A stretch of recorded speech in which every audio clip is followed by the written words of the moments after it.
नमस्कार। आज ये जो वीडियो है ना कोई प्रारंभिक परीक्षा, ना मुख्य परीक्षा, ना साक्षात्कार पे है। ये वीडियो है ऑब्जर्वेशन कैसा होना चाहिए, यानी आप जब तैयारी कर रहे हैं पढ़ाई के अलावा और कैसे कैसे आप ध्यान रखें। दोस्तों, जैसे कि आप न्यूज़ देख रहे हैं, है ना, राजस्थान डीडी न्यूज़ देख रहे हैं, वहाँ पे एक बयान आया या एक फ़ोटो आ रही है कि साहब महिला आयोग के अध्यक्ष ये हैं, या फ़ोटो आई राज्य मानवाधिकार आयोग के अध्यक्ष की फ़ोटो आई है, ठीक। तो उसमें आपको ध्यान से देखना चाहिए। क्यों? आप जब ध्यान से देखोगे तो आपकी स्थायी स्मृति के अंदर वो चीज़ें चल जाएगी। राजस्थानी भाषा में एक शब्द है बांगा, है ना।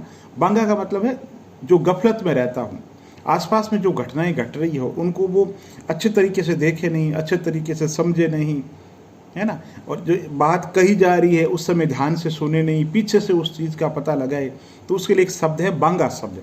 और प्रतियोगी परीक्षाओं की तैयारी अगर आप कर रहे हो और आप बांगे रह जाते हो, यानी गफलत में रह जाते हो, तो वो चीज़ नहीं चलेगी। कैसे दोस्तों, उदाहरण देके बताता हूँ। जैसे आप मान लो जयपुर जा रहे हो, ठीक है, उस दौरान बीच के अंदर टोल प्लाजा आए, ठीक है, बीच के अंदर नेशनल हाईवे आए, तो आपको पता होना चाहिए कि हम जहाँ से गुजर रहे हैं वहाँ से कौन सा नेशनल हाईवे, हम किस नेशनल हाईवे से जा रहे हैं, ये पता होना चाहिए। जब आप वापस जाओगे तो आपको बीच में टोल प्लाजा है, उसके बारे में पता होना चाहिए। टोल प्लाजा की कंपनियों के बारे में हो सकता है बीच के अंदर आपको कोई, जयपुर के अंदर आप जाओ तो जयपुर के अंदर कोई बड़ी बड़ी कंपनियों की, है ना, कुछ आपको होल्डिंग्स दिख जाए।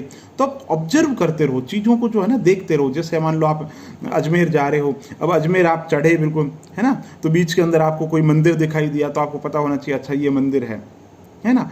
तो कोई नदी, आप किसी शहर से जा रहे हो तो नदी निकल रही है ना, जैसे आप पाले से निकल रहे हो, अच्छा कि ये सोजत है साहब, सोजत से ये नदी गुजरती है। आप चित्तौड़गढ़ जा रहे हो, चित्तौड़गढ़ से ये, अच्छा चित्तौड़गढ़ से ये नदी है, अच्छा ये झरना है क्या यहाँ पे, है ना, अच्छा ये खनिज निकलता है क्या। तो चीज़ों को ऑब्जर्व करना सीखो, रुचि विकसित करना सीखो, है ना। राजस्थान के अंदर जैसे मान लो आप नागौर गए, है ना, तो नागौर गए तो देखो अच्छा किले के पास से निकले तो, है ना, किले को देखा। तो ऐसा नहीं कि नॉर्मल वे से वहाँ पे कोई एक अभिलेख है या वहाँ पे कुछ लिखा हुआ है, उस चीज़ को देखो, रुचि विकसित करो। बीकानेर गए हो तो बीकानेर म्यूजियम के अंदर आप अगर पधारो तो उस समय देखो वहाँ पे क्या लिखा हुआ है। जब आप एंटर कर रहे हो, है ना, तो क्या लिखा हुआ है, गंगा सिंह जी ने क्या किया, किसने नींव रखी। तो एक एक जो चीज़ है ना, बिल्कुल वो आपके ज्ञान को बहुत ज़्यादा बढ़ाती है। इसी तरीके से आप मान लो तैयारी कर रहे हैं, है ना, और आप बीकानेर में कहीं से गुजर रहे हैं, वहाँ पे एक होर्डिंग लगे हुए हैं, शुभ लक्ष्मी योजना के लगे हुए हैं, ठीक है, इंदिरा रसोई योजना के होर्डिंग्स लगे हो। आप पास से निकल रहे हो, वहाँ पे खड़े हो, दोस्त का इंतजार भी कर रहे हो, वहाँ पे 5 मिनट खड़े हो, लेकिन ये आपकी नज़र नहीं है कि आप उस होर्डिंग्स पे, आप बोर्ड के अंदर जो इंदिरा रसोई उसके बारे में पढ़ ले, है ना। सरकार मान लो जैसे कि सुशासन दिवस है मना रही है, तो सुशासन दिवस के जगह जगह होर्डिंग लगे होते हैं, तो वहाँ पे फिर हम क्या हो जाते हैं, वही सब जो मारवाड़ी में कह रहा हूँ, बांगे हो जाते हैं। तो प्रतियोगी परीक्षाओं की जो तैयारी कर रहे हैं तो उस दौरान आपको बांगा नहीं रहना, है ना। दोस्तों, आपको पता होगा कि सांप जब है ना, सांप बिल से निकलता है, चूहे खाता है, सीधा काम किया और सीधा बिल के अंदर घुस जाता है। तो यही प्रतियोगी परीक्षाओं की आप तैयारी कर रहे हो, चाहे RS हो, IAS हो, UP MP, किसी भी एग्जाम की आप तैयारी कर रहे हो, ठीक है। तो आपको करना क्या है, पूरे दिन पढ़ाई करनी है, शाम को फिर निकलना है, ठीक है। गए सीधे मुद्दे की, कोई दोस्त से बात की तो मुद्दे की बात की, फिर वापस आकर के बिल के अंदर घुस गए। इधर उधर की बात नहीं करनी, जो जिस समय तक अंतिम रिजल्ट नहीं आ जाए तब तक सिर्फ मुद्दे की बात करनी है ना। जैसे कि नेपोलियन बोनापार्ट कहा करता थे कि मुझे असफल शब्द सुनाई नहीं देता, तो आप भी सिर्फ एक ही दिमाग में के अंदर रखो, मुझे इस एग्ज़ाम के अलावा और कोई चीज़ सुना ही नहीं देता। मैं बांगा तो नहीं हूँ, मैं बांगा नहीं हूँ, बहुत सजग हूँ, लेकिन मैं कानों से बहरा हो चुका हूँ, मुझे सिर्फ एक ही शब्द सुनाई देता है और वो शब्द है जिस एग्ज़ाम की मैं तैयारी कर रहा हूँ। तो कहने का मतलब है, आप चाहे न्यूज़पेपर पढ़ो तो उस समय ध्यान से पढ़ो, आप दूरदर्शन देख रहे हो, लोकसभा चैनल या राज्यसभा चैनल देख रहे हो तो उस समय उस चीज़ को ध्यान से देखो, कोई वेबसाइट पे हो तो उस समय उसको ध्यान से पढ़ो। क्यों ऐसी स्थिति आती है, नौबत आती है कि बार बार आप चीज़ों को आपको देखनी पड़े। मैं इसलिए आपसे बार बार कहता हूँ कि आप कबीरदास जी की तरह ढाई आखर प्रेम की पढ़ लो।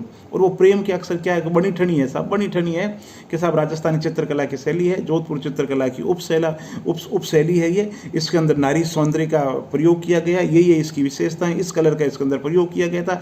एरिक्सन ने इसको भारतीय मोनालिसा कहा है। बनी ठनी उनकी नागरदास जी की प्रेमिका थी, ये संत थे, ये थे, वो थे, ये विशेषताएं, बात खत्म भाई, है ना। अब मुझे कुछ नहीं पढ़ना है, एक किताब से पढ़ा, नोट्स बनाए, कुछ 1-2 किताब से अगर लगे और ऐड करना है ना, तो ऐड किया, फिर बाद में किताबों के शरण के अंदर नहीं जाना, और वो जो नोट्स है उन्हीं के गोठा मारने हैं।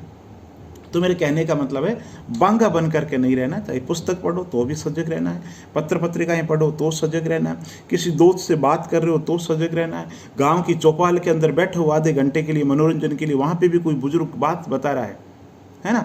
जैसे कि हम गाँव के अंदर बात करते हैं तो गाँव वाले कहते हैं साहब बगड़ाउत हुए थे जज महाराज, ये किससे हुए थे।